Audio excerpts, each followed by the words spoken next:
In this video, I'm going to show you guys some of the things I do to take care of my fantasy pacman frog, which includes cleaning the tank, feeding, and all the necessary items and tasks that you need to do. So starting with the tank change, you're going to need this bottle of conditioner. You don't want to use the aquarium ones. You want to get that one that's specifically for reptiles. Next, you're going to use some cocoa fiber. You can get these bricks at the pet stores. You're just going to soak it in some water, warm water, but not too much, as you can see. And once that's all done, I got some of it and I put in this little extra container. This is where you're going to put your frog when you're doing the tank change. Now, you're going to want to wear gloves because, as I'm sure you've heard, they can absorb oils and soaps and all that stuff from your skin.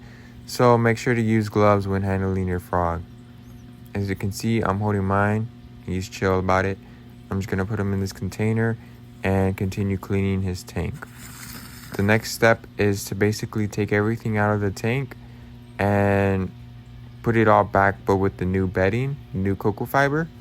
So that's what I've done. And now I am just going to put him back.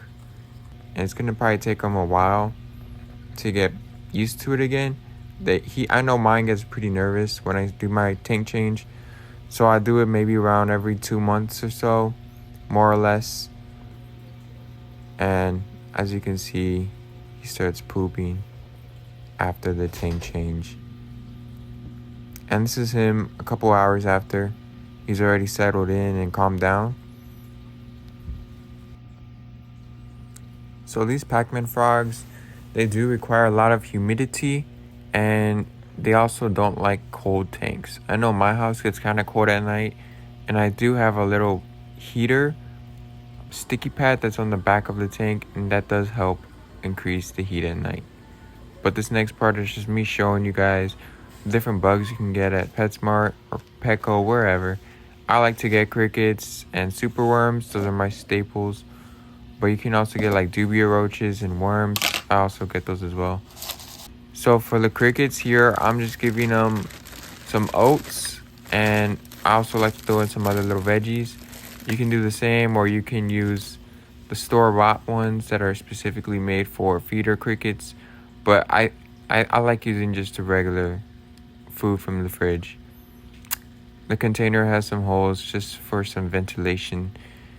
Without ventilation, your crickets will die pretty quick.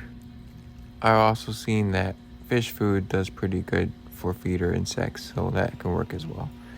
Next, you will need Repti calcium with D3, as they don't absorb UVB or whatever.